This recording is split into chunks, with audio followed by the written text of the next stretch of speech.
So depending on what kind of questions you guys have, we can focus on whatever you want to. We could look at the practice test, obviously. I have the answer key. I'll give it to you later because I'm evil.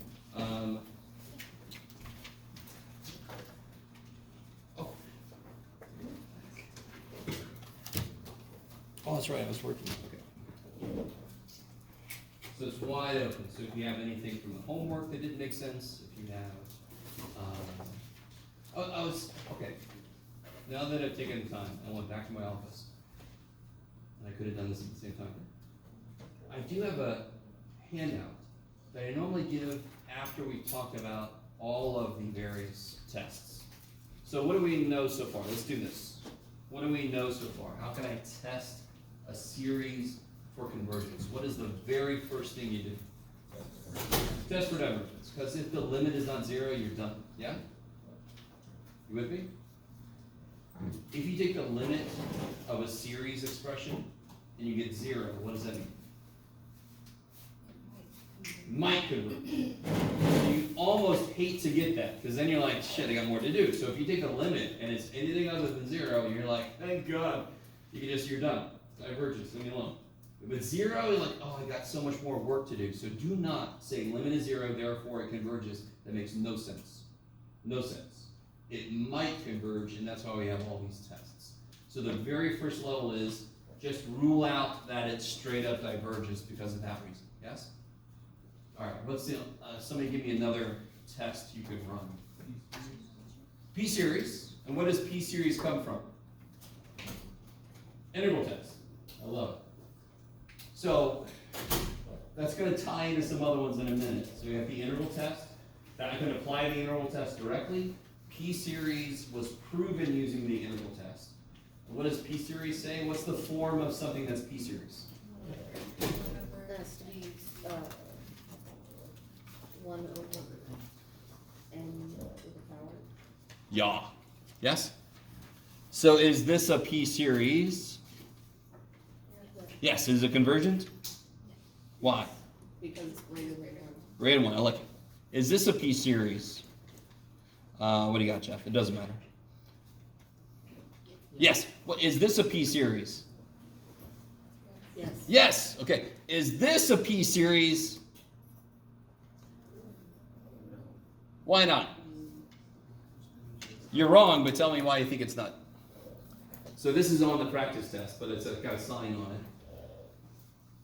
For any value of theta. Well, first off, is theta a variable according to what I've written? Yeah. Is theta a variable? No, what's the only variable? N. Whatever theta is, it's going to stay that, correct? So for whatever value of theta, that is going to be a number. Does that represent a P-series then? So what is P in that expression? So what's got to be true about cosine theta in order for this to converge? Has to be greater than 1. Is that ever true? Because the highest a cosine can be is 1. So can you possibly pick anything for the angle for theta that will save this series, that will make it converge? No. So that's basically number 1 in the practice test. You can't save it, or it'll do. It can only be 1 at the very most, and that's not good enough, right? That doesn't quite get it over the knife edge. Okay, maybe. So that was the whole point behind number 1. It's actually a P-series.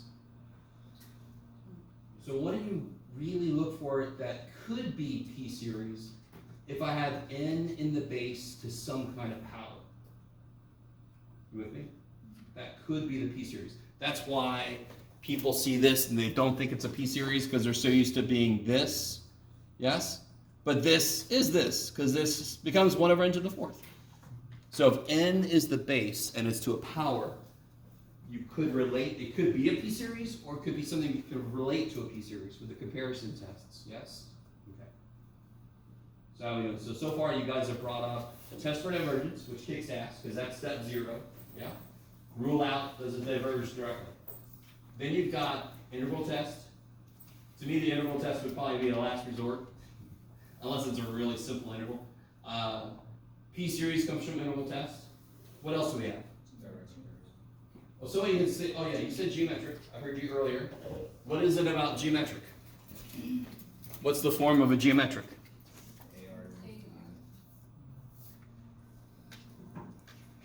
Yeah, A, R. and minus. So what's the fundamental difference between p-series and geometric? Where's n for p-series in the base, and where's n for geometric in the power? Do you guys see that? You guys see that?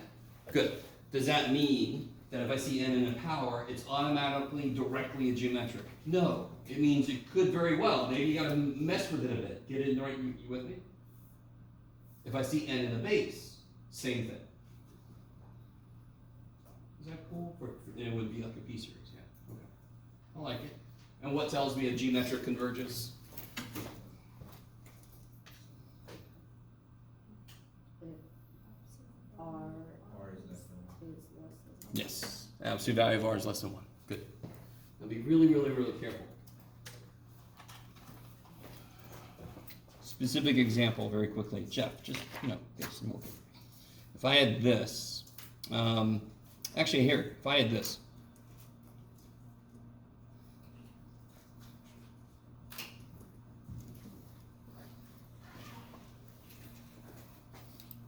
Is that geometric?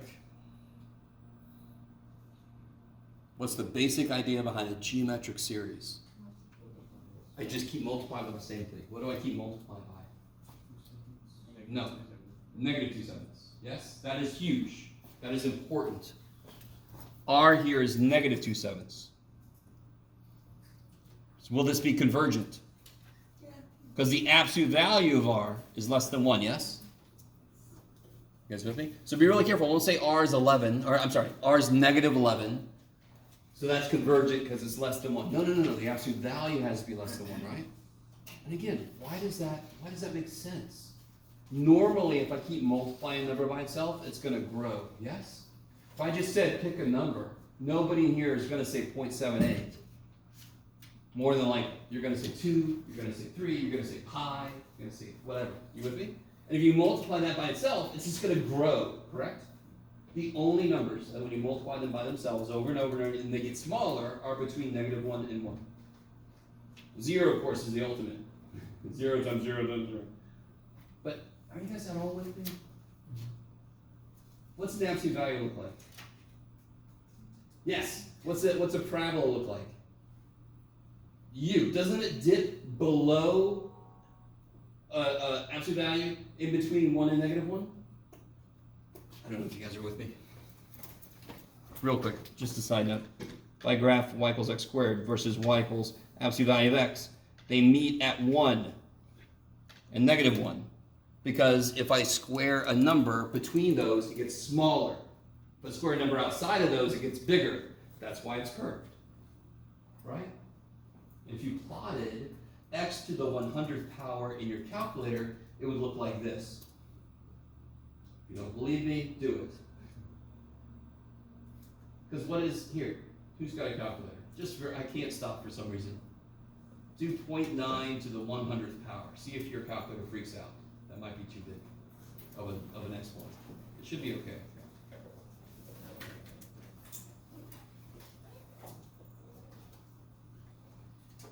What do you got?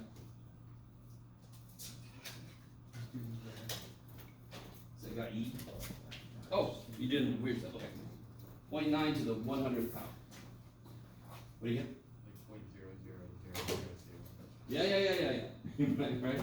It's stupid small, yes? Oh, you're graphing it? Okay, I like it. See, I love this. This man is like, I don't trust this guy, this math boy. I think he makes up shit in the spot. Is it graphing it or is it having trouble? Poor little thing. Yeah, Okay. mine's just a straight line. Do x to the 20th power. That should be plenty.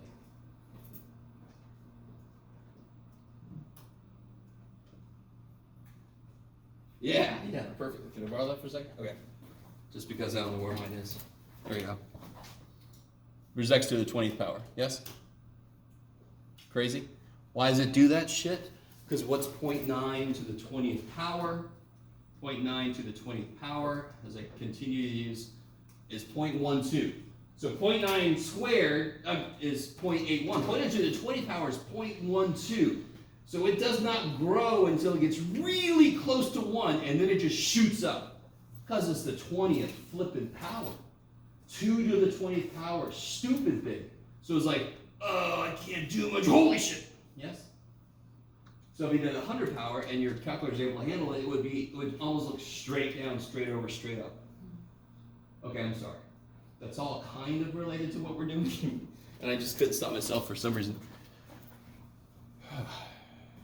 So I pointed this out before.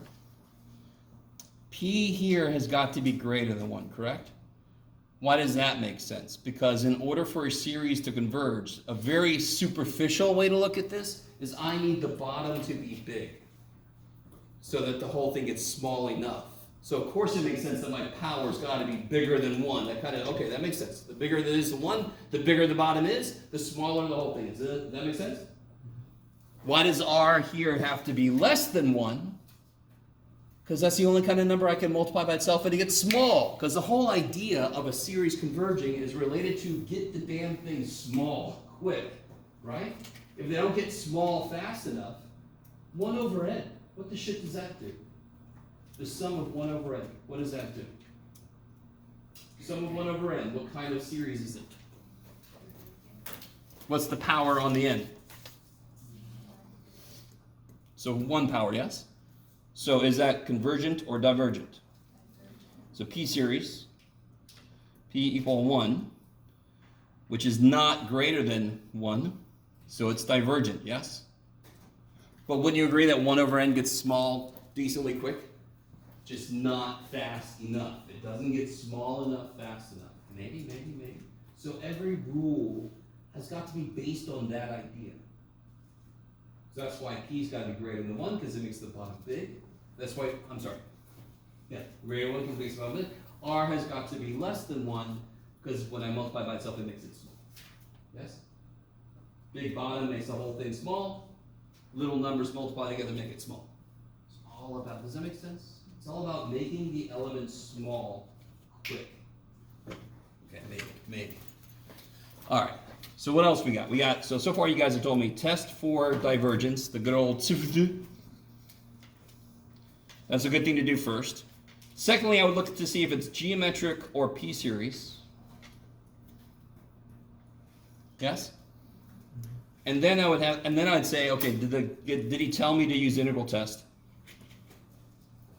All right, now there are 3 more. 3 more we've talked about. Alternating series, I like it. And then, yeah.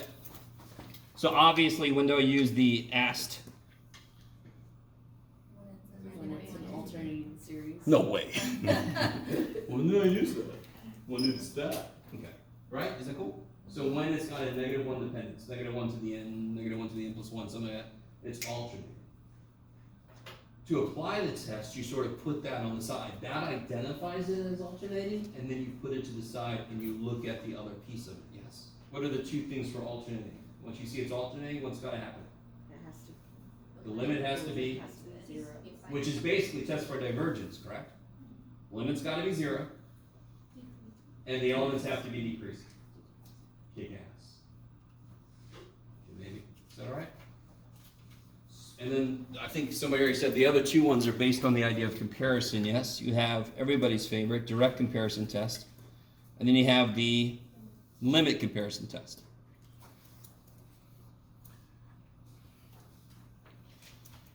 So we almost have AC/DC there, but alternating series, direct comparison, limit comparison. Okay. Limit comparison, if you've done any of it, which hopefully you did, is easier than direct comparison. Direct comparison is weird because it feels like we're cheating. I don't know if you guys have tried any of the direct comparison, but you're doing the less than equal, and you're just removing whole parts of it. That should feel like you're cheating, but you're just trying to set up a true inequality. That's all you need. That's why we're allowed to do that. We're not really changing it, we're comparing it. Okay. Limit comparison is take what you got, divide it by some other thing, and take the limit. Baby. Let's talk about limit comparison real quick. Because it's been a minute since we've done much of anything. So if I'm given something, how do I apply the limit comparison test? I don't know if you guys remember. So I choose a BN that I know the convergence, or if it converges or diverges, yes? And then I take the limit as n goes to infinity of an over bn, or the other way around, it doesn't matter. Now I have to choose bn based on what an is trying to be. And we've already talked about that phrase before, so hopefully you know what I mean when I say that. Let's try an example. And these two comparison tests are basically why we never need integral tests unless I tell you to do it. Right? I don't know if you guys are with me on that or not. So like, for example, this guy.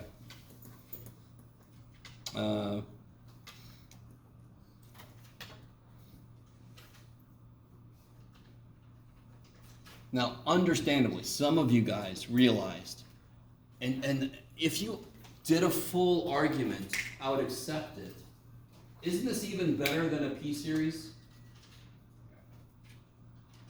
Trying to pretend like I have power business. Weird fonts. Alright, do you guys see how this wants to be a P-series? Do you see what I mean when I say that? Not technical jargon, and I'm sorry if you came here avoiding that. You're not allowed to just say, well, this is like that. No, you're not allowed to do that. Now, you could argue that this should converge even better than 1 over n squared would, because this guy's bottom is always bigger. Now, I might still take a point up because I want to see some actual proof instead of just, feeling things out, because you could get very funky looking functions that you can't reason out like that. So I need you to get used to using these comparison tests. So what do we say this is trying to be? So this is my an. This is trying to be 1 over n squared. Yeah. Why is it not trying to be 1 over n? Why is that not the right thing to choose? Yeah, because the dominant term in the bottom is n squared. So compared to n squared, n doesn't mean shit. 5 definitely don't mean shit. Sorry, 5.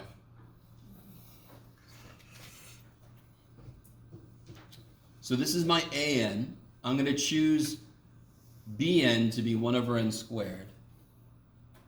And then I just have to take the limit. And what does this do? Why?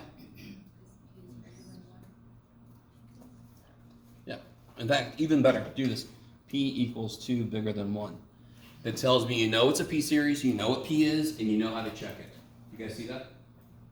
Don't just say convergent P-series. Okay. You might have just memorized to say that and you get a 50-50 shot, right? So what P is, tell me why it works, Quebec, yes? So, for me, I can't even remember if I talked to you too much about this, to be honest, but let me see if you guys are cool with this.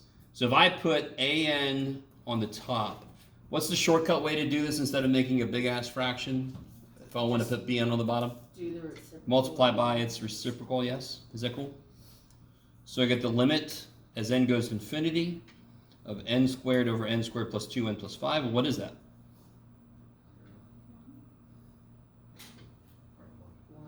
1. 1, yes. Why is it 1? Because The degrees are the top and bottom is degrees are the same? So it's the ratio of the coefficients? Yes? Okay. All right, let me stop for a minute. Okay, I do remember that I did talk about this. That means that in the long run, the series 1 over this becomes the same as the series 1 over that. If their ratio, the limit of the ratio is 1, doesn't that mean that somewhere in the two series, their ratio is close enough to 1? They're basically the same series. Does that make sense? That's why this test works. How do I interpret my answer? What does that tell me? What does 1 tell me? So again, they have the same behavior because 1 is between what? 0 0 and and infinity. infinity. Yes. So, real quick, if I knew a series converged, if I know that sum of an converges, what does the sum of twice an do? It freaking converges. Can I double something and make it go to infinity if it's not already infinity? What's the only thing I can double to make infinity? Infinity. You with me? Which don't think too much about that. You won't stay with that. You guys coming with me? What? So if the sum of an converges, what does the sum of 18 billion to the trillionth power an do? Freaking converges. It's still finite. To us humans, it's big. To infinity h, nothing. That number is as close to infinity as 0 is. I'm not going to stick too much. I'm sorry. Infinity is weird, so I'm going to leave that alone. There's a whole thing about the hotel with the infinite hotel rooms. Have you ever heard this? And it's full, and then somebody else comes and they just say, everybody move over a room, and then that makes room for the person. Sorry. You just said you weren't going to do it, Jeff. Well, I'll leave infinity alone, because it'll trip you up. Anyway, sorry. Young Jeff, I remember me staring at the ceiling, not able to sleep after I learned some shit. Okay. So that basically is everything. I do have a sheet that at some point I could kind of run out of the room and make copies of, but it's got more than this on it. It's got I could just delete those, but I would just give it to you. It's got all the tests for the whole freaking semester on it. You with me? So I don't know, maybe that would help. Yes? You just keep your eyes up so you don't freak yourself out. That's one reason why I didn't print it out. I didn't want to give you too much stuff too early, so you're like, oh my god, what's that? You don't know yet? Okay. So at some point I'll sneak out and I'll do that. Okay. Sorry, I've been kind of dominating because nobody seemed to have many questions. Are there any specific questions? Yes. Can you do the series you just did, but with the comparison? Oh, I'm sorry. The 1 over n squared just Yeah, we're done, right? So this converges. I meant like with direct comparison, not limiting. Oh, with direct comparison. Gotcha. All right, so if I'm given the series and my asshole math teacher says, use direct comparison on this. Now, real quick. I don't know. It's too late in the day for me to come up with one. There are functions where limit comparison will fail, but direct comparison will work. So we can't just completely let go of direct comparison. Yes? So I will force you to use direct comparison on certain things. We already know what this thing is going to do. I'm sorry, go ahead. Does that work vice versa? For direct comparison? Sorry, say it again. That you said sometimes. Oh, no. Okay. Direct comparison will always work. It's actually more powerful in a way. Limit comparison opens the door to not working in some situations, which is why limit comparison is nice. Because it doesn't work in every situation. So almost every mathematical process, if it only works in certain situations, it's nicer. Do you guys remember synthetic division? In fact, we talked about it this semester, yes? Yeah, excuse me, I'm teaching too much. Do you all agree synthetic division is longer than long division? Does it always work? Does synthetic division always work? Well, shit, you're like, I don't remember if that was. No, it doesn't always work. The bottom has to be x plus or minus a number. So the bottom is x squared plus 1. I can't really use synthetic division directly, yes? So that's why synthetic is easier, because it only works in certain situations. So I could streamline the process. Limit comparison is a little easier than direct comparison, but that should key in your brain, oh, it's probably got some blind spots. Because it only narrows down. There are certain kind of functions that, I've got to think about an example, that it won't be conclusive for. When would it be inconclusive? Limit comparison.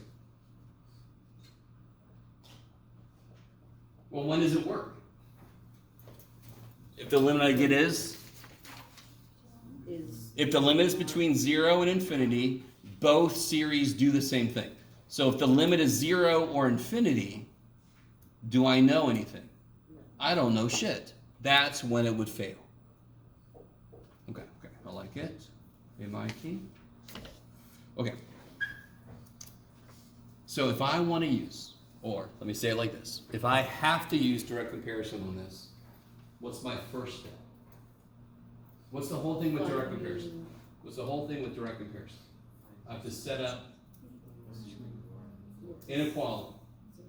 How do I tell which way the symbol's supposed to go? So the first thing I gotta think of is, do I need a ceiling or a floor? Yes. Do I think that this should converge or diverge? So it's really the same first step we did with limit comparison. What is that trying to be? So I already know what that's trying to be. So I already know that this should converge.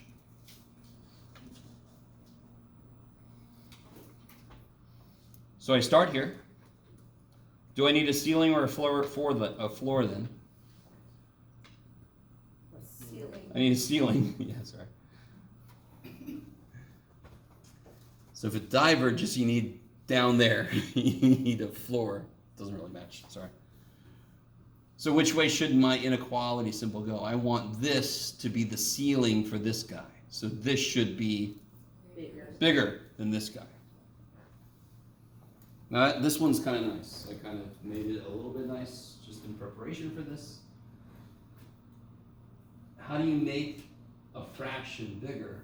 You make the bottom smaller. If it's dividing by less, it's going to have a bigger result. So can I just remove what's down there? So what were the only two? What if it didn't work? What if removing them didn't make it go the right way? Then I have to replace each of them with like terms. I would replace 2n with 2n squared, and I would replace 5 with 5n squared.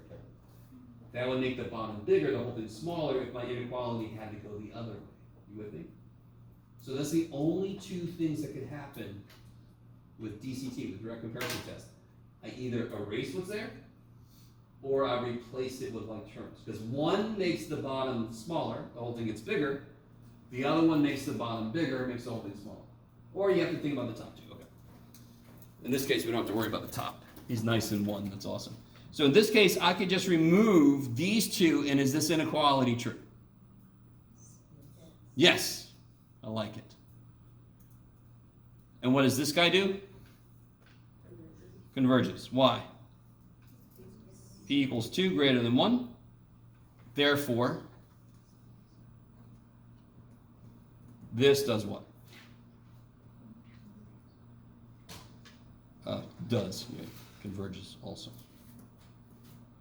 How do you spell also? There you go. 4 letters, Jeff. You can almost blunder into it. Okay. Is that okay? To me, direct comparison is always the trickiest one, and that makes sense because you're doing something that feels like you're cheating. But you're setting up a true inequality. That's all. You're not actually changing. You're not changing the problem. You're not. You're comparing what they gave you to a nicer thing. I always love the shit out of this because I'm weird. I love the fact there's only 2 things that can happen. I love that it's kind of like really simple. You either erase it or replace it, but it's got this bigger idea attached to it. It's kind of cool. Anyway, sorry. Is that all right? Yes. I have a question from the Yep.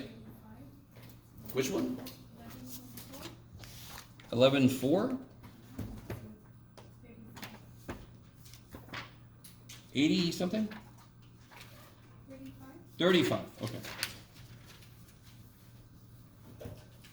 Oh yeah. Okay.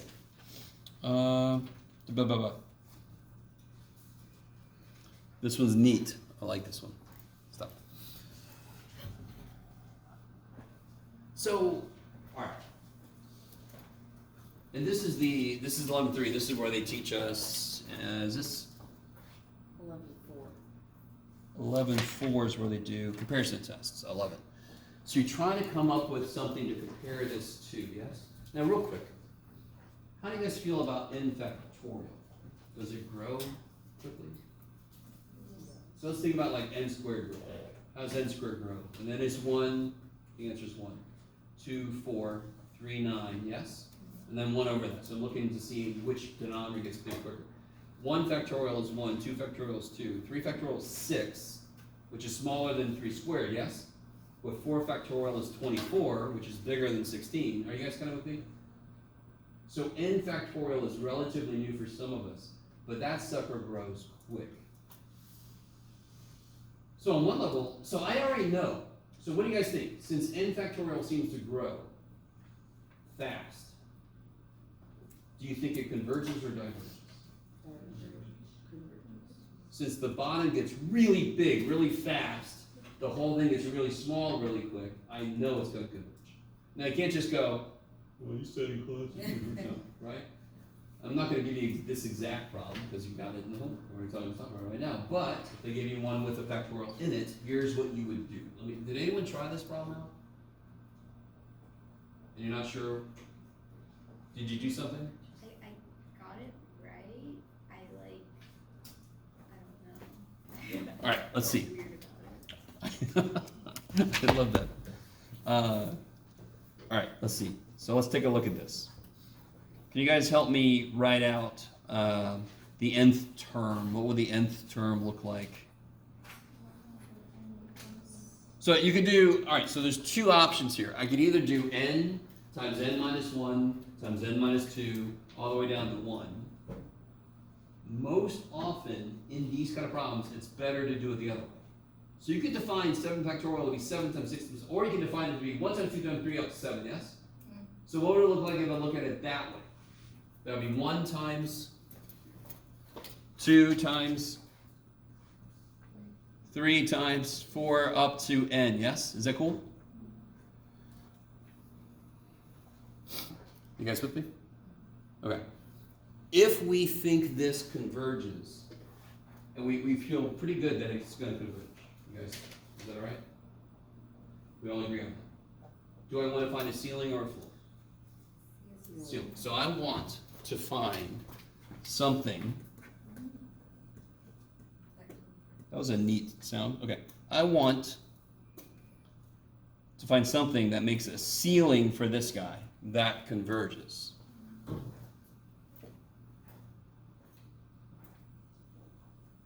So how do I make the bottom, okay, so in order to do this, I have to make the bottom what? Do I have to make the bottom smaller or bigger? Big. If I want the result to be bigger, I need to make the bottom smaller, right? Okay. So here's what's kind of cool. If I think in this example, it might be better to do it the other way, but let me see if I can kind of expand this a little bit. You all agree this is true? Okay. If I just delete the first few of these, did that make the bottom smaller? Did that make the result bigger? All right, let me try this again. This is trippy for a couple reasons. Factorials are weird because they sort of build on things before them. There's not like a set definition for the nth term. That's kind of vague. Yes? Like how far is it? Depends on what n is, right? Whereas n squared is like one thing, 7 squared. It doesn't like have more terms just because it's a bigger number. You guys with me? So there's a lot of weird shit with factorials. If you just think about it the same way as the other ones, any direct comparison test, I could either remove what's there or replace it, right? If I remove these, and not really like rewrite it so those are removed, yes? Is this statement true? Because I'm dividing by less now, aren't I? And what does this equal? Yes? So we're almost there. Do you guys see that? I don't know why I'm doing so much. I should have stopped earlier. This is a cool one, though. I like this one, but it's trippy. Do you see how now it's basically P-series? Do you see what I mean? Now you do have to be careful about what you do from here, and it gets a little weird. I still want the inequality to go this way, yes? I need the inequality to go this way, yes? So whatever I'm about to do has to be bigger than this. To be bigger than this, I need the bottom to be smaller. So can I just delete this? Because if I delete this, the bottom gets bigger, doesn't it? Do you guys see that? Because now I'm not subtracting n. It's bigger than it used to be. So can I do that? No. But if I replace n with n squared, what does the bottom become? 0. So just because this problem is exceptionally strange, I want to replace n with like terms with the other guy. So I'm going to replace it with 1/2 n squared.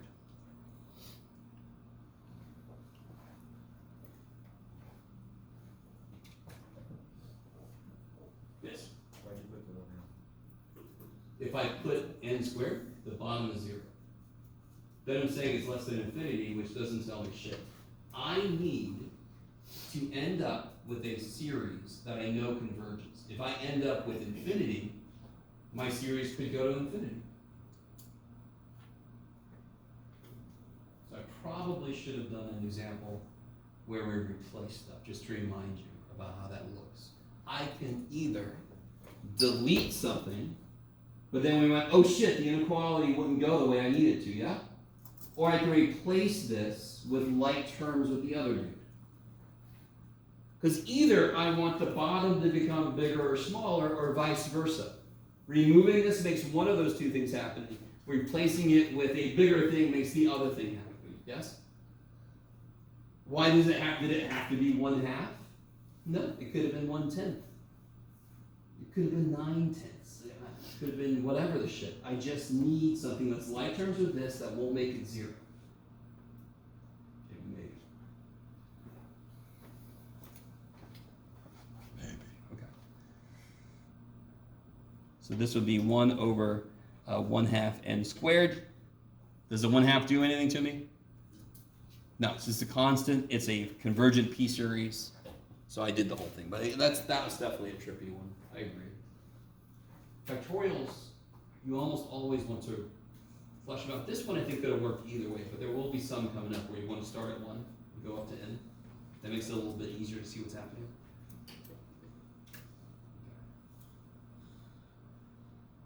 Do you think n factorial will show up on a test? Yes. Do you think it's going to show up a lot? No, I hope not. Do you know the basic definition of n factorial? Could you rewrite it in 2 different ways if you had to? Okay, you're right. Okay. So direct comparison. Direct comparison boils down to 2 words. Remove, replace. You almost always going to do one of those 2 things. What tells me which one I'm going to do is which way do I want my inequality to go, right? Maybe? All right. So you guys give me this. You're not asking me this, so I just got to keep going. Okay, anything else specific or general? Anything from the practice test?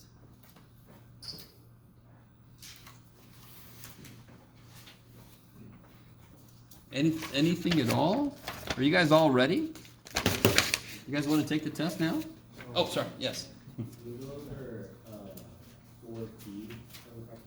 4B? Yeah. Yeah, that one's a good one. Okay. There's at least one homework problem off the top of my head. I remember that's like this. There are, okay. There's a lot going on in there, yes? But fundamentally, what kind of series is in there? Geometric. How do you know? The n is in the power, yes? And you could rewrite this thing so I have something to the nth power, for example, right? Okay. The major problem is geometric is based on what operation? You do. Geometric is based on multiplication. And what operation is involved in here? Subtraction. Now, there is multiplication, but there's also subtraction. So the right way to look at this problem, there's a problem in the homework just like this. You have to break this up into 2 series. There are 2 series in here. So I want you to, here, watch this. But somehow this is related. You ready? 1/5 plus 7/5 minus 2/5 plus 3 20/5. What can I factor out of there? And make this x, y, z, w. There. Okay. So there's no like terms. Come back to me. Come back to me now. Thank you. What can I factor out of that expression? You can do it. 1/5. You guys see that? I can take a 1/5 out, yes? Okay, I like it. And then I would have x plus 7y minus, almost doesn't matter, plus 3w over 5. Yes? Okay. So, what we're about to do is basically kind of like that. I have got, it's sort of like that, but not really, Jeff. You need a better example. I'll be all right. So I got, here's a better example. If I had 8 minus 2x over 2, what's a silly way to rewrite this? 8 over 2 minus 2x over 2, yes? There you go, that's what you want, Jeff. So here, I'm going to rewrite this as 2 series. What's the first series? Yeah, and so that I can already put like that. That's beautiful. Anytime you have a 1 sitting there, it could just have an nth power on it because it's still going to be 1 no matter what. Okay. Minus, and what's the other dude? Bless you. Now, what do you have to do with that second one? That first one is beautiful, yeah? Wow. You can tell it converges, you can tell it R's, you can get the sum, yes? You guys all remember the sum formula for geometric? A over 1 minus big X. Anytime you forget something, come up and ask me. I'm going to ask you to write down what you think it is. 95% of the time, you're right. You're just not confident. And then it's on me if I want to give you a hint or not. Take you in the right direction. You with me? All right. First one's ready to go. So do you guys see what I'm going to have to do here? I've got to mess with this thing, get it in the right form. I can get the sum of this, yes? And I can get the sum of this, and then what am I going to do with those two things? Subtract them, yeah. So I can get the sum of the whole damn thing. Don't we still have to take a 1/5 out of the first one? Not necessarily. Because it has to be an n minus 1. No, not necessarily. What does A mean? First term. Can you tell what the first term is? Yeah. Can you tell what R is? 1/5. Just happens in that one it's the same numbers, yes? So to be really honest, let me see if you guys are cool with this. Because Sarah, you got a good point. I'm sort of living halfway between two things. So at the beginning, I wanted to make it all by the textbook. Get used to putting it in the right form, the form the textbook gave us. Then I want to kind of move away from that and realize I don't have to do all that. Can you tell what R is in the second series? All right, so maybe we should do this. What is there extra of? What is there extra of in the second series? How many whats are there extra of? There's 2 extra fourths. So what number is extra? 16. So I can take a 16 out. That was like my first example. You can factor something out if it's in each term, and 16 would be in every term in that series, yes? And what's left behind?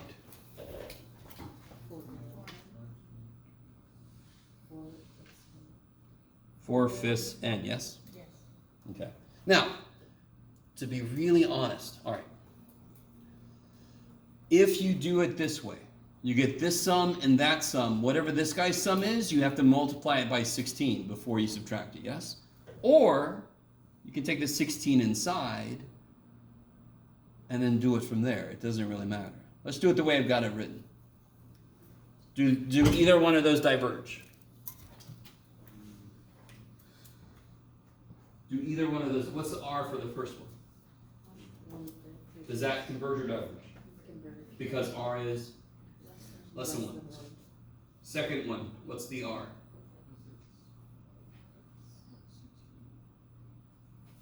What's R in the second one? 4/5. And that also is less than 1, so it converges. Cool. On the actual test, do you think it should just fly past that? Right now, you should say R is 1/5 less than 1, check. R is 4/5 less than 1, check. And then find the sums, yes? You with me? For 2 reasons. What if that was 5/4? Do I have to figure out the sum? Because that's divergent, the sum would be infinite, so screw it. In this case, it would be negative infinity, but it doesn't matter. Okay. How do you figure out the sum for the first one? What's A for the first one? And R is 1/5, so then the sum would be? Good. And then you can blah, blah, blah, blah, blah. And the second dude, A is, what's A for the second dude? Forget about the 16. No? Oh. No? Right? Oh, 4/5. 4/5, yeah. So A is 4/5. R is 4/5. S is 4/5 over 1 minus 4/5. Yes? Okay. You can figure out each sum. Then you do the first sum minus 16 times the second sum, based on the way I wrote it. I think on the actual practice test answer key, which way did Jeff do it in the past? Oh, I did it this way. Did I? No, I didn't. I brought the 16 in. Okay. Okay. So if you brought the 16 in, then the 16. So let's see. would be Let's see. part Let's of do it the both total. ways. So here, this is 1/5 over 4/5, which is 1/4. And then minus 16 times. Is that cool? Because it's this guy minus 16 times that guy, yes? This would be 4/5 over 1/5, which is 4. So it'd be 1/4 minus 64 is negative 63.75.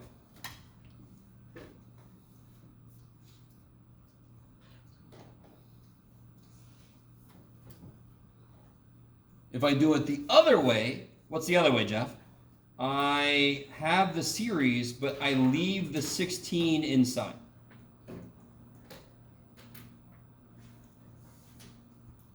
This one, all the same shit, yes? This one, what's A now? When n is 1, what do you get inside? 16 times 16 times 4 fifths. So you get 64 fifths. So see, the math is like, you're going to get 64 at some point, dude. Either first or second. Don't matter. So then I would do, in this case, it would be the first guy, which was 1/4, minus 64 fifths. Shit. Oh, I left out, I'm sorry. I haven't figured out S yet. 64 fifths over 1 minus 4 fifths would be 64. There we go. So I get the same answer either way. Okay, maybe. So you should have seen at least one problem like that in the homework, where you had a series that you're given that they break apart into 2 geometric series. 2 separate ones. Okay. And again, what was it on this problem that told me to focus on trying to rewrite it as geometric was n was in the power, right?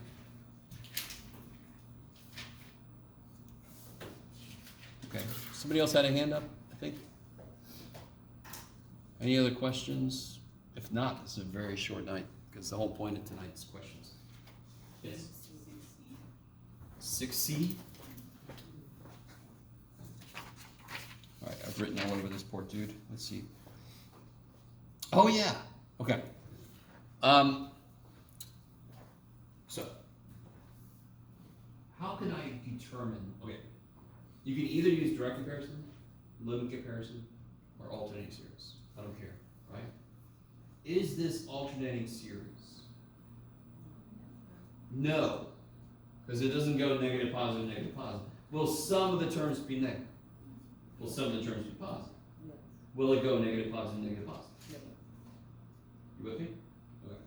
So it's not alternating. Do you guys see what it's trying to do? So for example, cosine. It's going to oscillate, correct?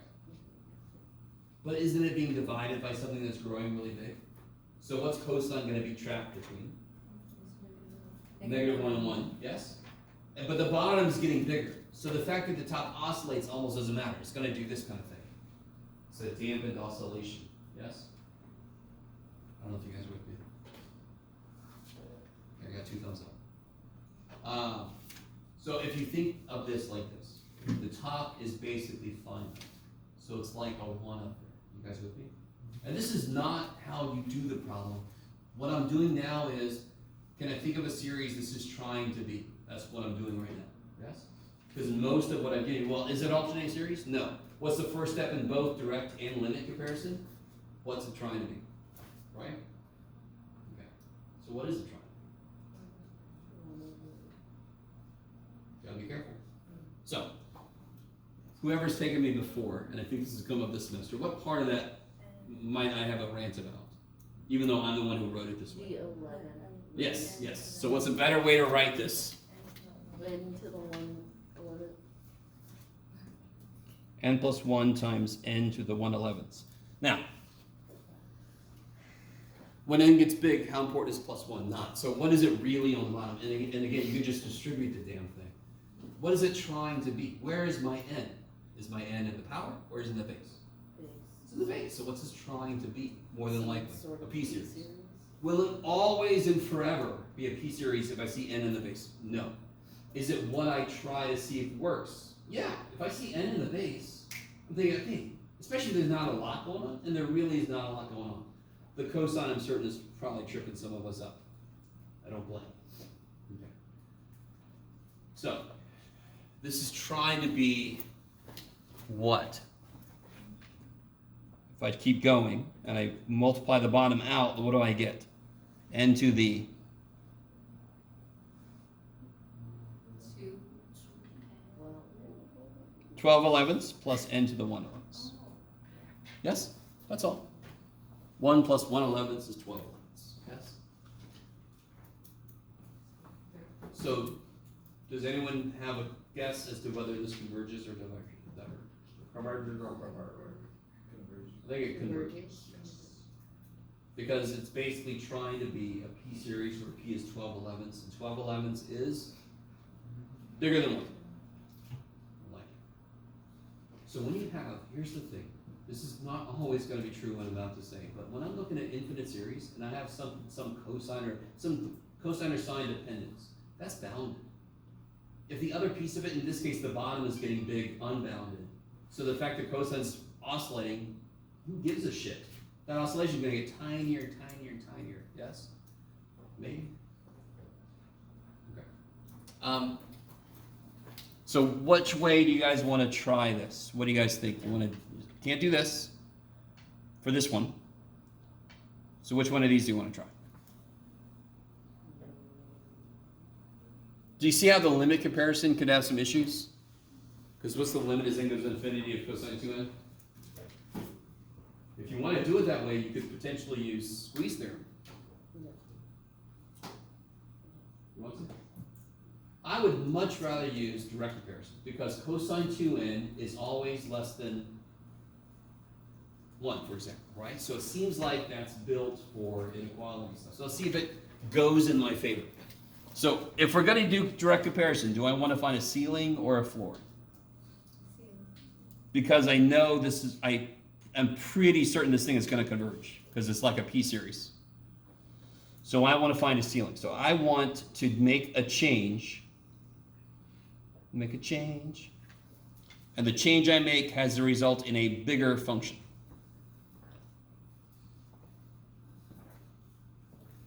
So this is perfect, yes? So very quickly, the worst part about this is the cosine. Do you guys agree?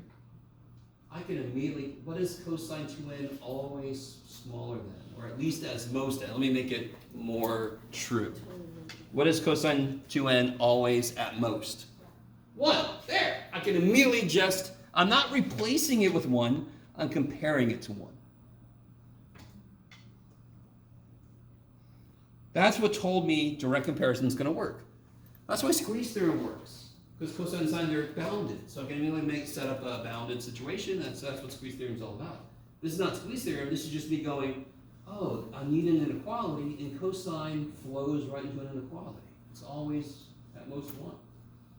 And then what do I need? I need the resultant thing to be less than or equal to this. Do I want that guy there? Can I just kill him? Because it makes the bottom. It makes the bottom bigger. No. Or smaller. It makes the bottom smaller. So it makes the whole thing bigger. So I have my series that I was given is always less than a series I know converges. That is too beautiful of an idea. This series I know converges, and my series is always less than that. So it's like, I want to go to infinity. Too bad, right? Maybe? Okay. I'm really happy. I wasn't even paying attention where I was. Okay. Is that? I don't know. You guys okay? So, alright. You can never take anything I say as applying 100% of the time because it just never will. see a cosine or sine in there, or an arctangent. What's arctangent bounded between? Negative pi over 2 and pi over 2. That's come up a few times. Yes? When I see something that I know is inherently bounded, it flows right into direct comparison, because direct comparison is all about inequalities. And they just flow right into an inequality. I'm like, oh, thank you. Okay. So what's the result of this? This is a convergent P series, P equal 12 11s, which is greater than 1. Therefore, our series, oh shit, I started way up here. Which one was it? No, further down. There you go. Here I am. There we go. That series converges. Okay. I was like, wait a minute, that's not the one we're looking at. So I am going to ask a question like number 7, although, could somebody just tell what the answer to number 7 should be just looking at it? Can you see what that's trying to be? Like, do you all agree direct comparison would be easier? Or limit comparison test would definitely be easier? Does it look like that's trying to be a convergent or a divergent series? Specifically which? Nope. Nope. What's it trying to be? Eliminate the stuff on the bottom that end of the fourth is bigger than. Where'd it go? Check. Where is it? There it is. Okay. I'm too close. Alright. I just like to see that at it. Sorry. Okay. If you eliminate those, because the end of the fourth is really big, the ends cancel. It's trying to be 1 over n cubed, yes? Or 2 over n cubed, doesn't matter. You guys with me? So then you could do, I would do limit comparison. Limit comparison kicks so much ass on polynomial style series. Because those limits are easy. You've known how to do those limits since pre-calc, hopefully. Okay. This.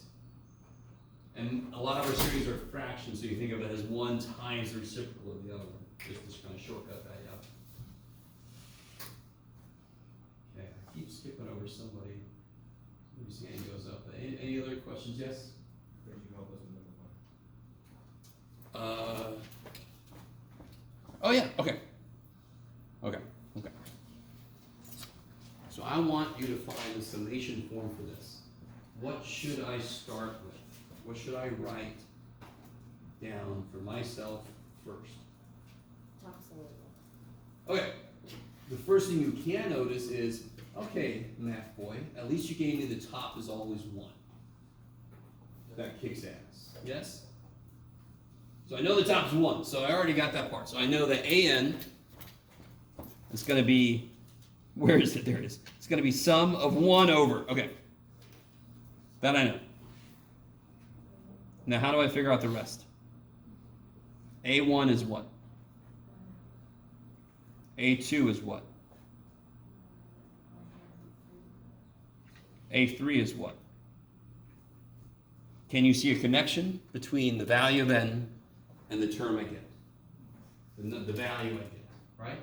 There's an immediate, obvious thing. If you work backwards, you see what's kind of hidden in A1, correct? When A3, what's inside the radical? 3. A2, what's inside the radical? 2. So A1, what should be inside the radical? 1. And if I put it in there, do I actually change the value? Jeff, you can make a 1. There you go, buddy. So that's why it's not there, because it's just freaking 1. But you can put it back in there for yourself, yes? You didn't change shit. So what should AN look like? What goes in the radical? Just start with the radical, yeah. N, I like it. And the number that's in front of the radical is how related to what's inside the radical. 1 bigger. So if it's n inside, it must be 1 bigger than that outside. And this is n equals 1 to infinity. Now this hasn't come up a lot, but you could start at a different number for n if it makes sense in some situation. Like if I had 1 over 20 plus 1 over 22 rad 21, you don't have to start at 1, you can start at 20. You see what I mean? You can start n equals 20. That is completely valid and fine. If you don't want to, you start at 1, you're also. Okay. And then I say, does the series converge or diverge? That feels a lot like, well, a little bit like the one we just did, just with a better radical, yes? It's not the 11th root, it's the square root. So what would P end up being if you rewrote that and distributed it?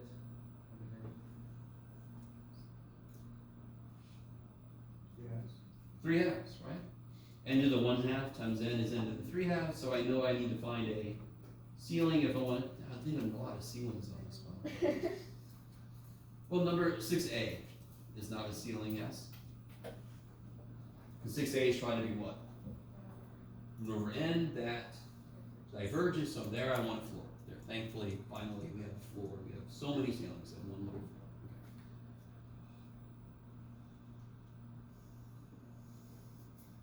Can you touch base on the ceiling and floors? For which one? Sorry. Like the ceilings and floors? Okay.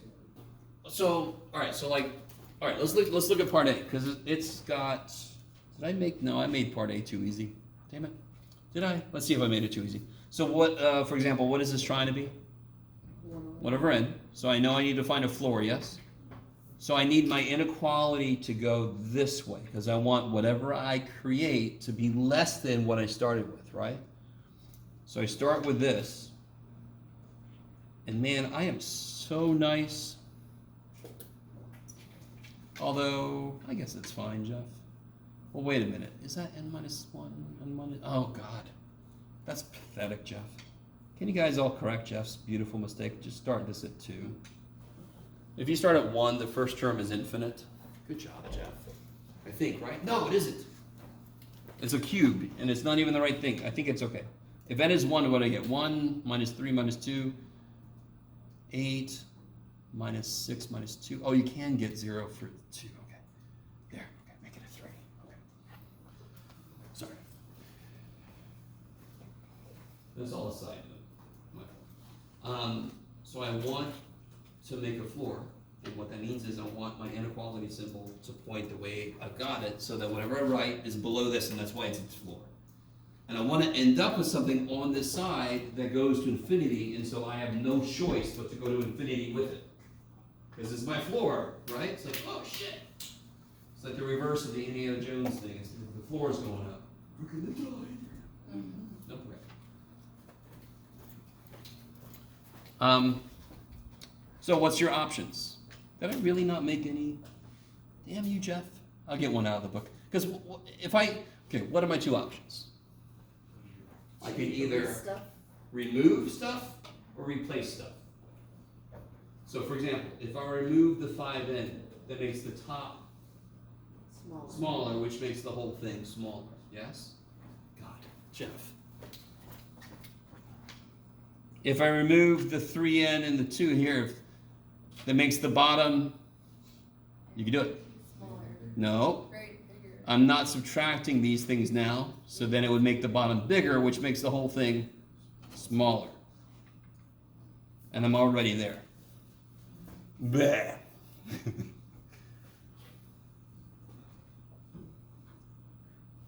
Damn you, Jeff. Yeah, I didn't give you one like that, did I? So just to show you an example of one, well, I can make one up really quick. You ready?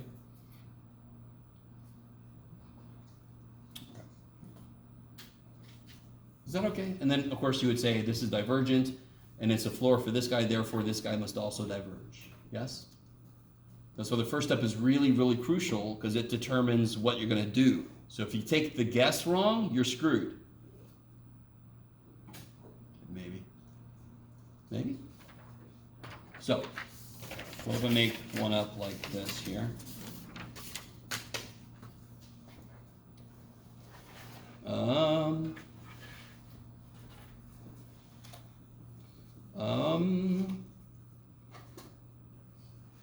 Sure. Just a slight adjustment to the one we just did. So it's still trying to be what? 1 over n. It's trying to be 1 over n. How do I do that? I eliminate the stuff that's really small on the bottom. I reduce what I got. It's trying to be 1 over n. Okay, so therefore I want to find a floor again, yes? So I want whatever I put here to be smaller than what I started with. Now, let's do this one step at a time. If I remove the 3n, does it make, well, let me say it like this. If I remove the -1, that makes the bottom Bigger, bigger, which makes the whole thing smaller. smaller. So that works. You with me? If I remove the 3n, that makes the bottom, which would make the whole thing shit. Yes? Right. I don't do that because then my inequality wouldn't be right. And if you have a long string and one inequality is the wrong way, the whole thing is shit. It's got to be consistently true throughout, or else I don't know if the end result is truly the way I want it to be. So even if you have just one inequality in the wrong direction, I can't trust any of it. It has to be consistent. So that's the only other thing. If you try to remove it and you go, oh, that doesn't make it do what it's supposed to do, what do? I just rewrite it with, so I just make this fifth power. Now, that especially feels like cheating, yes? But why is it not? Because is my original still there? It's still right there. So I don't give a shit what I put over there almost. Now, with that said, real quick, let me show you something kind of silly. Well, let's finish this up. So I really want you to understand. I have my original still here. I'm just trying to figure out what can I compare it to. And the inequalities are true. Yes? So whatever this guy is, it's smaller than this guy. And what is this guy? This guy is something nice. Enter the fourth over 4 into the fifth, which is 1 over 4n. Does the 4 do anything to me? Nope. This thing does what? Diverges. Since it's less than the original, that also must diverge. Because that's bigger. It's definitely going to go to infinity if this tinier dude goes to infinity. With me? So watch this. Here's a mistake I see. People do some shit, and then they say n to the fourth over n to the sixth. Is that true? Is that a true inequality? Did it make the bottom bigger? Yes. So is that inequality true? Yes, it is. If I make the bottom bigger, isn't the whole thing smaller? You with me? But you see how I took too big of a step, because now what is my end? What does this guy do? Converges. So if I have something smaller than me that converges, do I have to do anything specific? Can I go to infinity? Yeah. If something smaller than me converges, I can do whatever the shit I want to. Yes? I can go, I can do all over the damn place. You with me? I want to point this out because somehow somebody always finds a way to do this kind of thing. You take too big of a step, and now you're comparing it to the wrong function. And you kind of get the wrong answer because you don't realize it doesn't really work anymore. You guys kind of see what I'm saying? So you couldn't take too big of a step. That's why you only replace or remove. And when I say replace, it's got to be like terms with what was there. You're keeping the functional parts intact. So you're not changing what the end result's going to be. Okay. Maybe?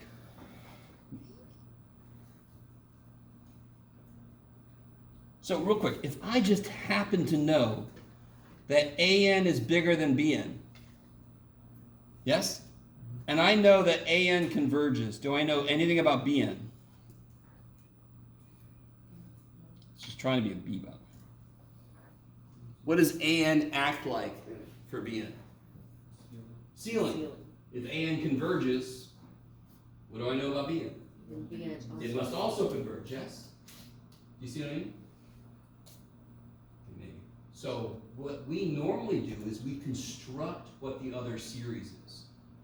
I could just happen to know that this is true for some series, and they could be totally unrelated to each other. But as long as I'm either less than a convergent thing, so what's the only other thing that would tell me something? So if AN converges, BN converges. Can somebody make another if-then statement? So that's the ceiling idea, yes? What's the candidate to be a floor for the other dude? Which one would be a floor? BN would be a floor. Why is BN a floor? Because it is below anything. That's the floor, because as far as I know, none of you are underneath here. Now, we're on the second floor of the damn building, so there could be people beneath us, but you get what I'm saying. Not directly. Okay. Second floor building screws up my ideas. So, what's the way to write the other if-then statement? If Bn diverges, then An diverges, yes? So what if Bn converges? I don't know shit. What if An diverges? I don't know shit about Bn. You see what I mean? So that's why your decision, is it going to converge or diverge, ceiling or floor, locks you into which way the inequality goes, yes? Because one thing means I need it this way, and the other thing means it has to be this way. Does that make? I'm just pretty sure. Oh, yeah. It's a true thing. I've done it tonight, and I forgot I was wearing this shirt, which is hilarious. Okay. Maybe? No? Screw you, Jeff? Yes? I'm sorry, I keep passing you by. Are you alright? I'll do you and then I'll come back to you. Yes? Could you go over 3? 3, oh, from the practice test. Yeah.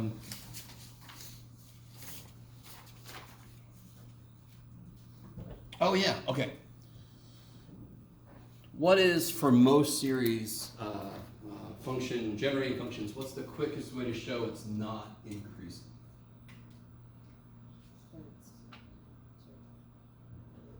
Not increasing is related to the what of it graphically? Derivative. It's related to the slope of it, correct? So unless I have a really super easy function that I can just see it and I can just say, well, I know this looks like this, then I want to use the derivative. Yes? So what would have to be true about the derivative to show that it never is increasing?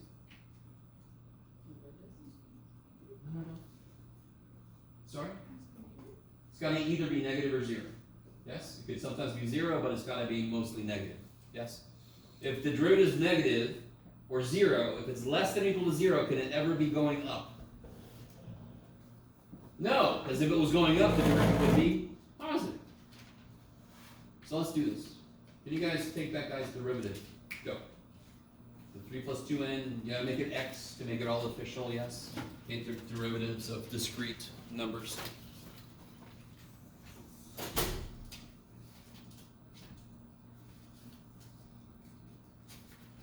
Oops. So this one you can either use the long song or the short one.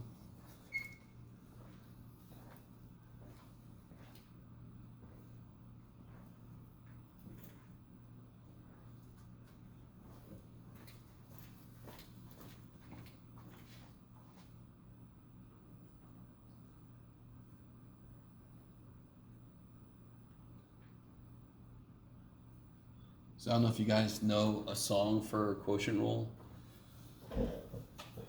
Mine is very direct and to the point. Mine is top first. So you take the derivative of the top one first. Times the bottom right. Can somebody keep going for me?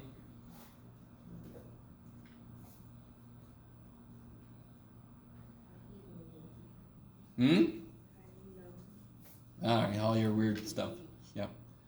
Minus 3 plus the top times the derivative of the bottom, times 5, all over 5, and 5x minus 4 squared, and away you go, and all that kind of weird shit, whatever your songs want to say. Okay.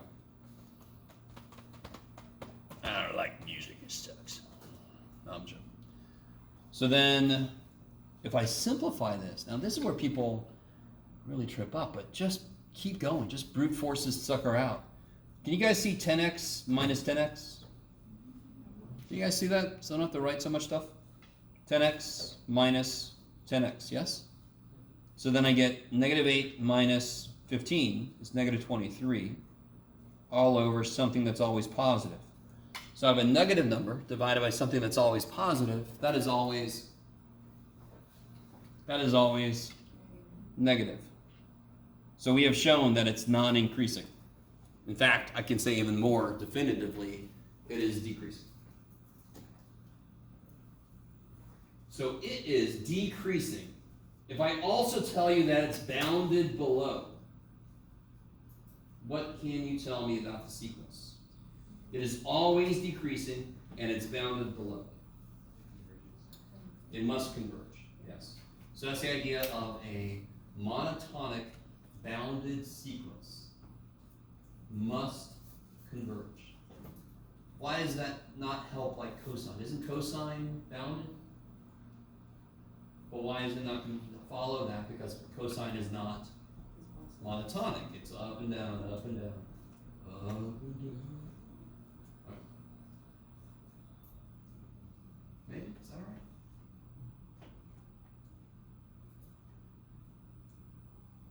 That's, yeah, that's all of it. What about 4a real quick?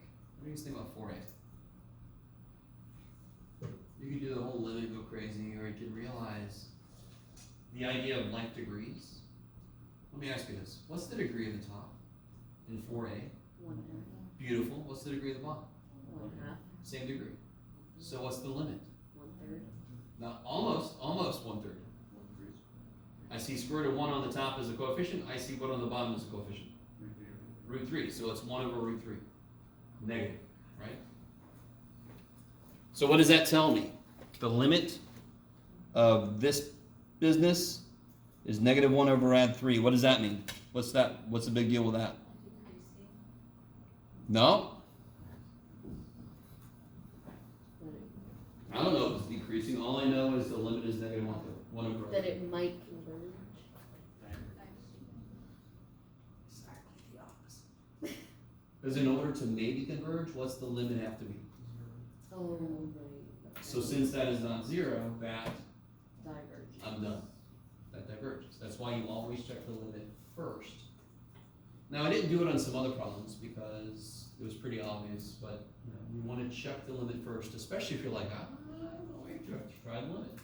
Maybe it's not 0, and then you're done. That kicks ass. Not 0. Test for divergence. Divergent. Chabon! So be very careful on the test. If I say explain your results or something, you better tell me whatever. In fact, just always you should tell me p equals 7 greater than 1, therefore, you should explain why it's convergent or divergent. But I'm pretty sure I've said that. Just to be really sure nobody goes, well, you didn't ask me for it. No. I'm gonna wear my show your work shirt just to really hammer it home. Okay. Anything else from the practice test or from homework or? Yes. Oh, I'm sorry. Let me come back to you. Then I'll come back to you. Yes. Sorry. Go ahead. It was issue 38 for 11.3.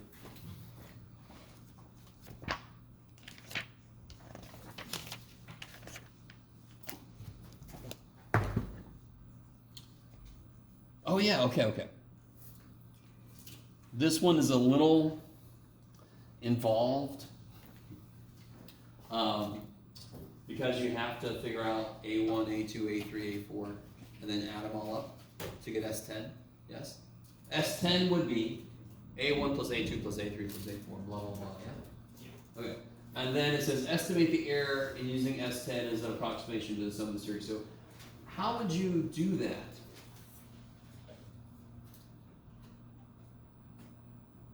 So this is in the integral test section, right?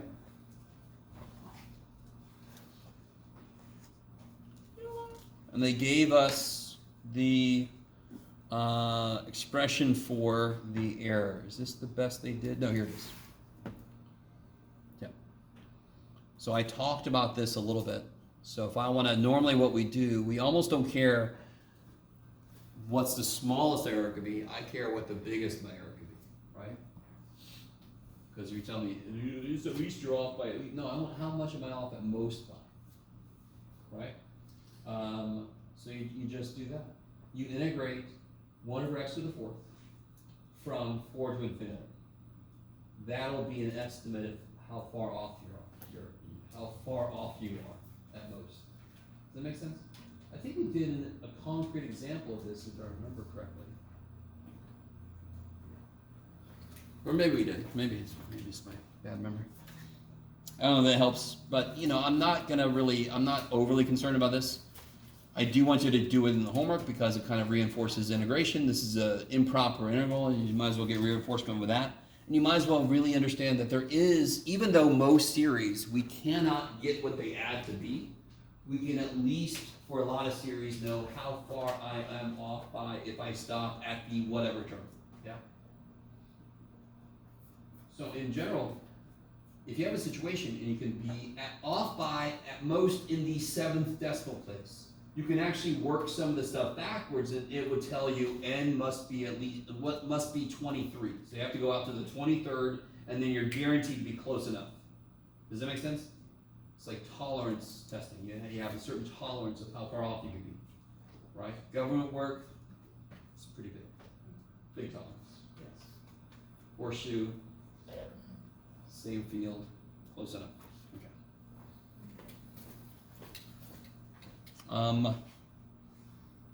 Is that okay? Anything else? Oh, I'm sorry. Bridget? I just wanted to clarify about the integral test. So for the integral test, it's not like if it's equal to 0, then No. And I understand this gets really trippy. The integral test is if the integral converges, so does the, and if it diverges, so does the sum. And the reason that should make sense is the integral is basically almost analogous to the sum because the integral is an infinite sum. So it kind of feels natural that those two should sort of be connected somehow. Now, the answer to the integral is not what the sum is because the integral includes other shit that the sum doesn't. But they're really close approximations for each other because the integral is based off of an infinite sum, right? Does it make sense? Because I understand, trust me, and I keep pointing this out. P must be greater than 1. R must be less than 1. Integral has to just exist. Yeah, so it's like, how do I remember all this shit? Well, just remember the idea behind it. Then it's less memorization and just doing what makes sense. Trust me, if I memorized everything I'm able to do with math, I would be in the corner, catatonic, because there would be no room for anything else. I would have forgotten everything, so. It's better to understand why. That's why I keep talking about geometric, R less than 1, you multiply by itself, it gets smaller, that's why it makes sense R's gotta be less than 1. P's gotta be greater than 1, make the bottom bigger, that's why it's gotta be greater than 1. So the more that makes sense, the less memorization, the more it's just I'm gonna do what makes sense. Okay.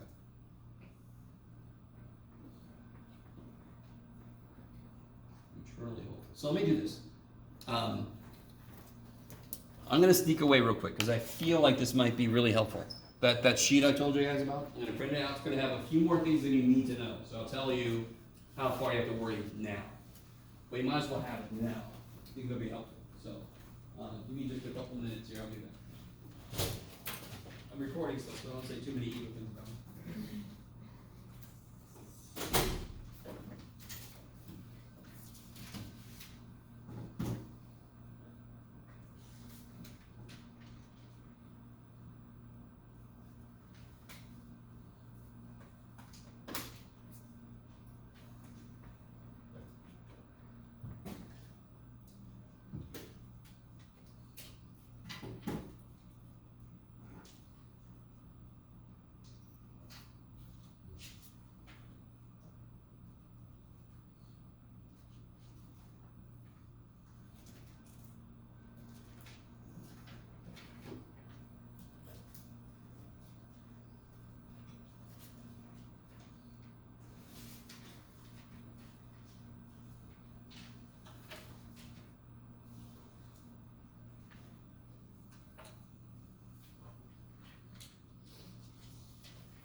You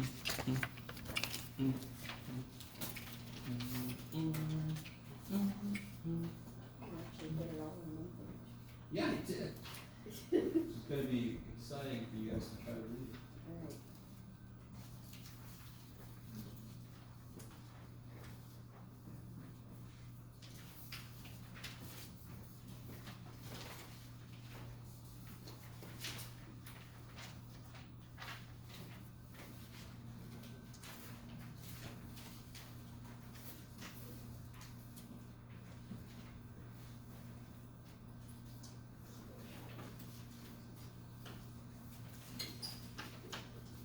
Alright, guys, so.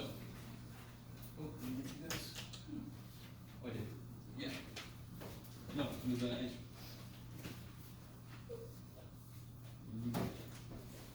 Alright, so real quick, it should be kinda obvious that we go down to right here. Yes, that's as much as we know so far is to right there, yes? So these things are in our future. Ooh, looks great, Jeff. Thanks, man. Okay. So not too many other things. So this is actually, I put section 11.7 because, do you remember the section in chapter 7 that had all the methods of integration all in it? So that's going to be our section like this for chapter 11. 11.7 is going to have all the different series all at once. So when you look at this thing, just remind yourself, we have not talked about these ideas yet. Down here, go to right there, stop. Okay.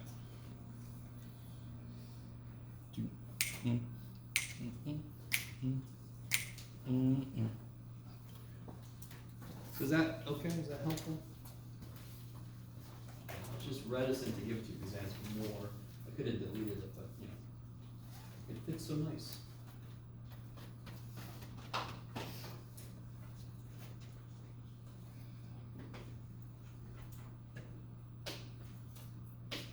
You guys never really believe me. I brought nothing. It's dependent on what you guys want to ask. So if you have no more questions, you can head out. If you have more questions, ask. Yes. 68?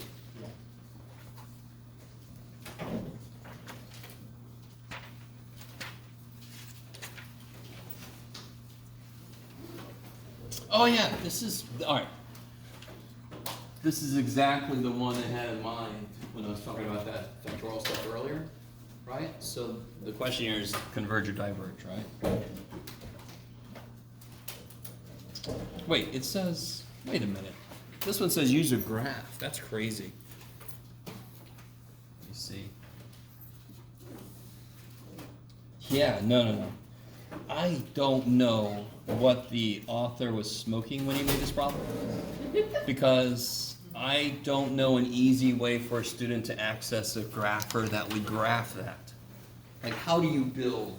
So, I need you to understand, the top is not a factorial, but you see how it's related to a factorial? It's like a factorial, but only every other one, only odd numbers, not every number, correct? We don't have a function defined to be the odd factorial, yes? So I'm not even sure what they thought you could do with that. You can't plug that in your calculator and graph it. You can't. But you could analyze that the way I was suggesting. What can you rewrite the bottom as? 1 times 2 times 3 times ... n, right? Okay. Kind of think about it from there. Does that make any sense? You might want to write a few elements out for yourself. A1, A2, A3. That will never prove something, but it might help you see how to think about it. Okay. Thank you.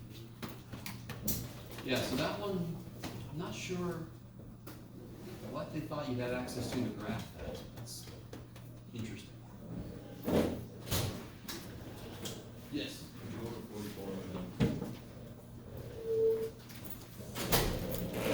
11.4.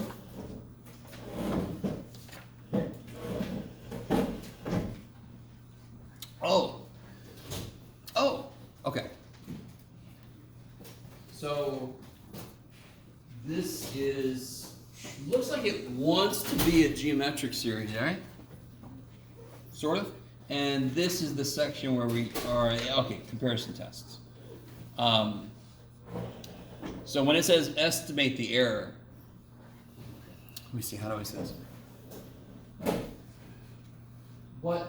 So either I could do an integral test approach to estimating the error.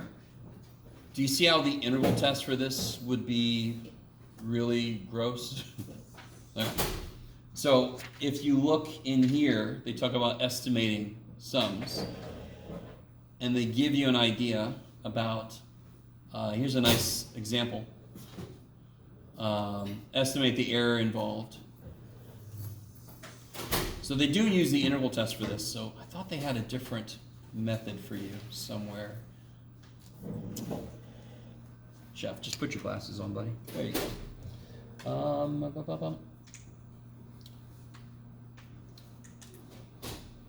No, shoot, I thought they did. Integrating this would be really difficult. Let me think.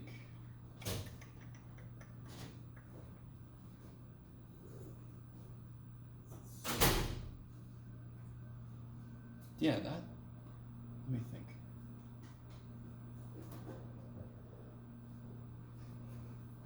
Huh, no. Yeah, integrating that would be disgusting. So what? So if it really was geometric, then we could actually figure out what the actual sum is. But it isn't really geometric. Can I make it geometric? That's a good question. Let me see.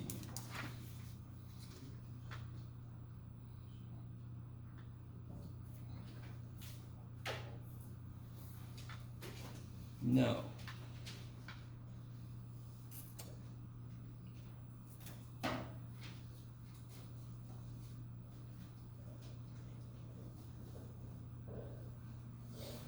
No.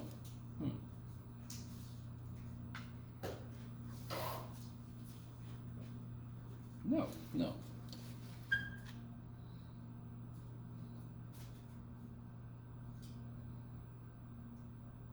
So, let's see. Another method to estimating the error would be alternating series, but that's obviously not an alternating series. It's not really a geometric series, and integration would be, I think integration would be just about impossible on that. Let me think. Yeah.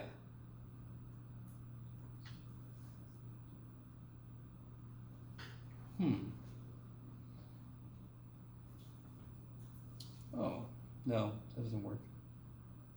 No. Funky. Let's see something like, all right, here we go. I'm being silly. Okay. And we're just estimating. So if I get a series that is bigger than this, that I can actually take the integral of, that will definitely be like a conservative estimate for how far off I am. Does that make sense? If I want to use integral test directly on this, since it wants me to go to 10, I'd have to integrate from 10 to infinity this thing. Can you guys see how that, I mean, U sub's not going to help you, nothing's going to help you, correct? But what series is bigger than this? That still converges would be something like this. Does that make sense? If I make the bottom smaller, isn't the whole thing bigger? So whatever I get from the integral of this would be bigger than what I would get for this, correct? So if I'm trying to estimate how far off I am, and it's really important that I kind of like really make sure I'm not sure how many people are going to show up at the party, but I want to make sure I have enough drinks. Aren't they going to like go with a bigger assumption that I've left people out in my head or something? So I'm going to buy more and more drinks? Yes? This is, I can just drink whatever stuff. You kind of with me? So if I look at a series that's bigger, can you integrate 1/4 to the x? Yes. Does the integral of 4 to the negative x? That you could do all day. You can plug in and, let it go to infinity, plug in 10, yes? So that's the idea, is you rewrite it in a form that you can integrate. Because you know how to use the integral test to get an estimate of how far off you are. Is that okay? Yeah. Okay. That one had me going for a second. I thought they did an example like that, but I guess not.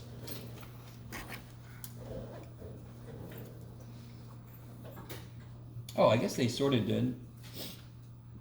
Yeah, this is what I'm talking about right here. I think I looked at that and didn't realize what they were saying, but that's basically what I did. Make a bigger series, and then you can just integrate that easy. Okay.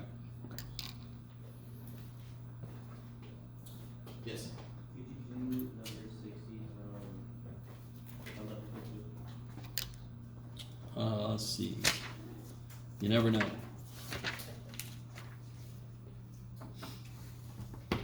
Oh yeah, okay. This is perfect. All right. So I know there's an X in there, but the position of my n tells me what this is trying to be. What is this trying to be? What kind of series? Geometric. What would R be? And what's got to be true about R in order for this to converge? The absolute value has to be less than 1, right? And you just told me that x plus 2 is acting like R. Whatever number you plug in for x, if you plug a 1 in, R is 3, yes? So in general, what's R? X plus 2. And what must be true about it for it to converge, the absolute value of it must be less than 1. Now, here's the thing. A lot of us have forgotten the algebra behind how to work with that. Does anyone remember the algebra behind this? Absolute value is based on distance. So I always think of a less than as being a haunted house. I want to go into the haunted house, but I want you to stay close. I want the distance between me and 2 to be less than 1. Don't get far away from me. I saw enough Scooby-Doo to know we don't frickin' split up. Yes? You with me? And the greater than, I used to call it a restraining order, because then it's like, stay the hell away from me. I want the distance to be at least this much. Yes? All right. So the way to rewrite this is, obviously, if that number is already less than 1, this will be true. Yeah? But it can't be so less than 1. So for example, what number could you put in here and it would be true? Can you put negative 0.5? Is that a true statement? What's the absolute value of negative 0.5? Yeah. What about negative 3? Is that a true statement? Nope. So there's an obvious, and of course I can't go above 1 or 1 itself because then it's not true either. Yes? So the inside has to be less than 1, but at the same time, it better not go below what? Negative. So the way to rewrite an absolute value inequality with a less than is sandwich him between the two. The negative of this and the positive of this. And then you can solve for x and see what's got to be true about x. So you're basically just saying what makes good r's. Which values of x make good r's? Okay. R. And another thing forward, there were some that I had trouble like just starting. Yeah? Like which one? Number 15. Like I wasn't sure like Oh! what thing I should So- pick for it to like start to be. What's the Or official like where it instructions? should. Oh, okay. What's the very first thing you try is test for divergence, correct? And the top degree is smaller than the bottom degree, yes? So the limit is 0, so that's too bad. So it looks like it could converge. I can't say it converges. So this is the section where we talked about comparison test, maybe? Yes. Yeah. Perfect, because that's what I would use on this. I'm like, The limit. so what is the degree at the top? 1/3, And what's the degree at the bottom?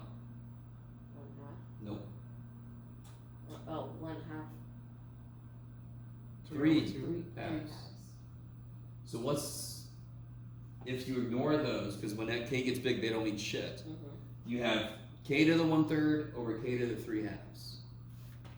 Reduce that, because that's going to tell you what p is trying to be. If this was just k squared and this was k to the fourth, then it's trying to be 1 over k squared, yeah? Because you subtract the powers. So just do the exact same thing here. K to the 1/3, k to the 3/2. What's 3/2 minus 1/3? I thought you said it was, okay. Minus 1/3? Yep. Because again, if it was k squared over k to the fourth, wouldn't that be 1 over k squared? 4 minus 2. So if you're reducing, you're losing. So you're subtracting it out, correct? So if I'm trying to see, okay, what is the power trying to be? I look at the highest powers and I reduce them. Is it 7 or 6? Yeah, what did you say? 1/3 minus 3/2. It's definitely going to be bigger than 1 because, sorry, is it the other way? 3/2 minus 1/3. Because 3/2 minus 1/2 is 1. 3/2 minus a little less than 1/2 is a little more than 1. So that makes sense. So 3/2 minus 1/3 is 9/6 minus 2/6 is 7/6. Yes. So it is trying to be 1 over k to the 7/6. And then you could either do direct comparison, which I wouldn't blame you if you don't want to. I would much rather do limit comparison. Yeah. And just a little hint. The third root of k is k to the 1/3. If I want to multiply the third root of k by k to the 7/6 for some reason, this is really bad. But if I rewrite this k to the 1/3 times k to the 7/6, then I can do it, yes? Because then I can get like denominators I can have. Just saying that might happen if you do limit comparison. Yeah.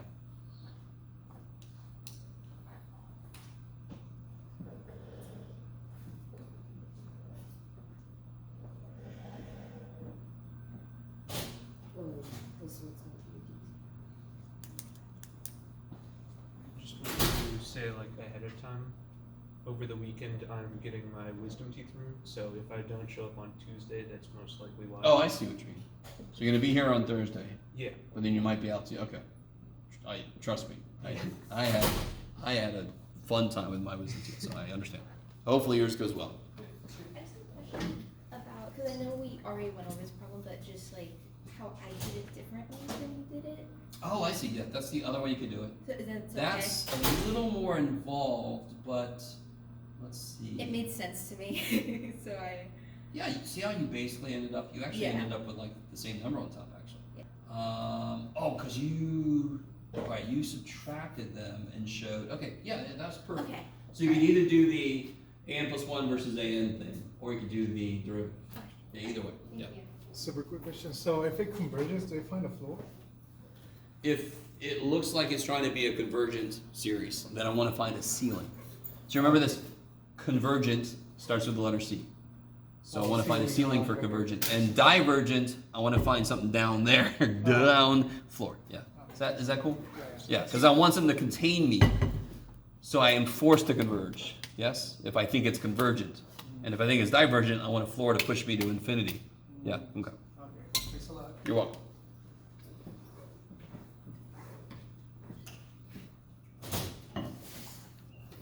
Do, do, do.